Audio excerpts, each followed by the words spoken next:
Chapter 15. 2 weeks went by. The 2nd of May was come. The chill was departed out of the air. The wildflowers were springing in the glades and glens. The birds were piping in the woods. All nature was brilliant with sunshine. All spirits were renewed and refreshed. All hearts glad. The world was alive with hope and cheer. The plain beyond the Seine stretched away soft and rich and green. The river was limpid and lovely. The leafy islands were dainty to see and flung still daintier reflections of themselves upon the shining water. And from all the tall bluffs above the bridge Rouen become again a delight to the eye. The most exquisite and satisfying picture of a town that nestles under the arch of heaven anywhere. When I say that all hearts were glad and hopeful, I mean that in a general sense. There were exceptions. We who were the friends of Joan of Arc, also Joan of Arc herself, that poor girl shut up there in that frowning stretch of mighty walls and towers brooding in darkness,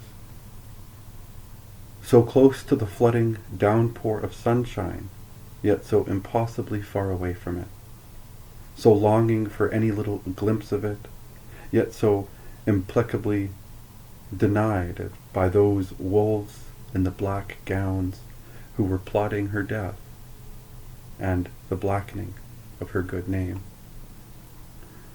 Cauchant was ready to go on with his miserable work. He had a new scheme to try now. He would see what persuasion could do.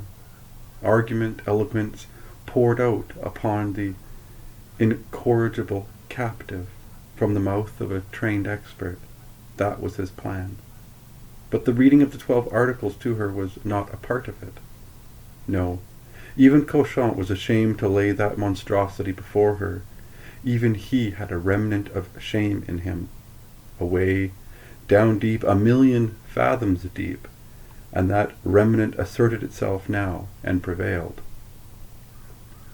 On this fair 2nd of May, when the black company gathered itself together in the spacious chamber at the end of the great wall of the castle, the Bishop of Beauvais on his throne, the 62 minor judges massed before him, with the guards and recorders at their stations, and the orator at his desk.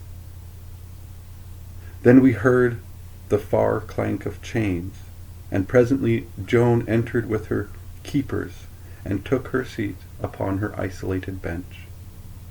She was looking well now, and most fair and beautiful after her fortnight's rest from wordy persecution.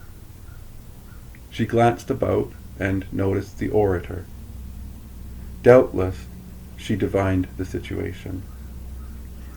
The orator had written his speech all out, and had it in his hand, though he had it in back of him, out of sight.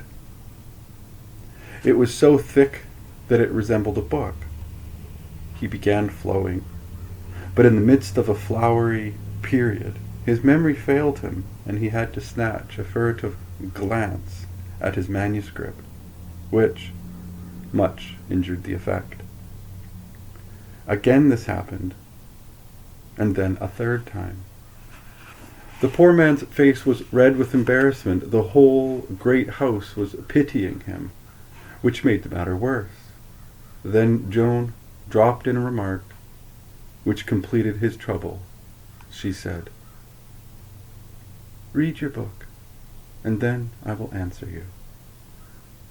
Why, it was almost cruel the way those mouldy veterans laughed. And as for the orator, he looked so flustered and helpless that almost anybody would have pitied him, and I had difficulty to keep from doing it myself. Yes, Joan was feeling very well after her rest, and the native mischief that was in her lay near the surface. It did not show when she made the remark, but I knew it was close in there, back of the words. When the orator had gotten back his composure, he did a wise thing, for he followed Joan's advice. He made no more attempts at sham impromptu oratory, but read his speech straight from his book. In the speech, he compressed the 12 articles into 6, and made these his text. Every now and then he stopped and asked questions, and Joan replied. The nature of the church militant was explained, and once more Joan was asked to submit herself to it. She gave her usual answer. Then she was asked, "Do you believe the church can err?" "I believe it cannot err, but for those deeds and words of mine, which were done and uttered by command of God, I will answer to him alone." "I believe it cannot err, but for those deeds and words of mine, which were done and uttered by command of God, I will answer to him alone." "Will you say that you have no judge upon earth? Is not our Holy Father the Pope your judge?" "I will say nothing to you about it. I have a good master who is our Lord, and to him I will submit all." Then came these terrible words. "If you do not submit to the church, you will be pronounced a heretic by these judges here present and burned at the stake." That would have smitten you or me dead with fright, but it only roused the lion heart of Joan of Arc, and in her answer rang that martial note which had used to stir her soldiers like a bugle call. "I will not say otherwise than I have said already. If I saw the fire before me, I would say it again." It was uplifting to hear her battle voice once more, and see the battle light burn in her eye. Many there were stirred.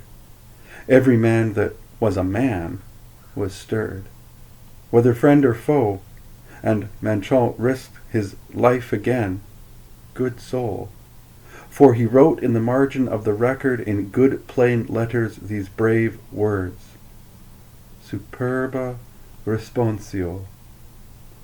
And there they have remained these 60 years.